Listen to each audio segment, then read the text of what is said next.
खासदार संजय दिना पाटील सत्तेत आल्यावर त्यांचा तोल ढळलाय की काय असा सवाल उपस्थित होतोय। सत्तेसोबत आलेल्या संजय दिना पाटलांनी पत्रकारांची अत्यंत शिवराळ आणि अतिशय हीन दर्जाची भाषा वापरली। पत्रकारांनी प्रश्न विचारल्यावर संजय दिना पाटलांचा तोल ढळला। संजय दिना पाटील थेट शिवीगाळीवरती उतरले आणि पातळी सोडून भाषा बोलू लागले।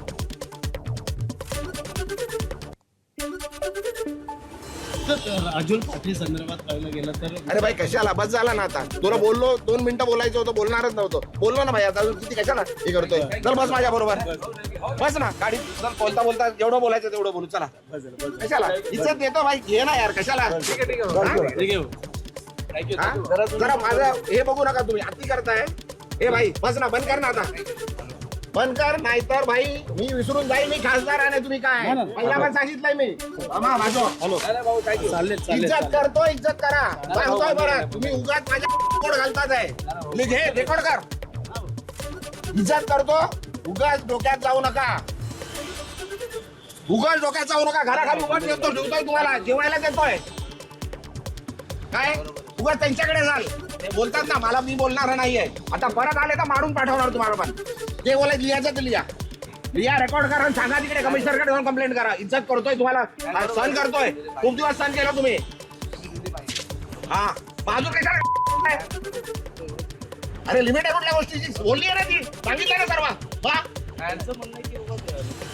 काय बोलू दे अरे काय बोलू आणि येऊ नका माझ्याकडे काय घ्यायला आला तर मारणार होता रेकॉर्ड करा आणि सांगा तुम्ही आता मला विचारायला आले तर मार खाणार हे लिहून घे रेकॉर्ड कर काय करायचंय कंप्लेंट करायची कर पोलीस आहेत सर्व त्यांच्या समोर सांगतोय बस झाला सहन केलं खूप त्यांना कोणत्याही पत्रकारांचा अपमान करायचा नव्हता जर झाला असेल तर ते दिलगिरी व्यक्त करायला तयार असल्याचं उपमुख्यमंत्री एकनाथ शिंदेंनी म्हटलं तर या प्रकरणाची संपूर्ण माहिती घेऊन बोलेन असं मुख्यमंत्र्यांनी म्हटलं। जे रोज त्यांच्या विरोधामध्ये बोलतात रोज त्यांच्या बद्दल अपशब्द काढतात तोडून टाका मारून टाका तोडवून टाका घरात घुसा आणि अतिशय खालच्या दर्जाच्या नीच दर्जाचे अतिशय खालच्या दर्जाचे जे शब्द वापरतात आपल्या मीडियासमोर खरं म्हणजे हा मीडियाचा देखील अपमान आहे। किती वेळापासून काय काय बोलतायत तेही आपण पाहिलेलं आहे। याचा राग संजय पाटील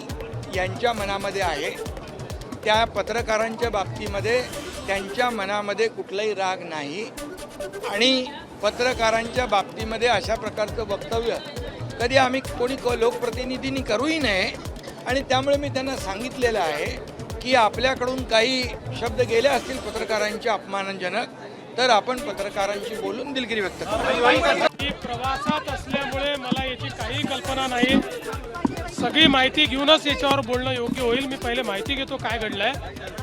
कोणीही कोणालाही अशा प्रकारची धमकी देणं योग्य नाही पण या घटनेची मला बिलकुल माहिती नाही। आपल्याला माहिती आहे मी नागपूरहून आलो आहे आता प्रवासात असल्यामुळे मला याची काही कल्पना नाही कल्पना घेऊन मग बोलू।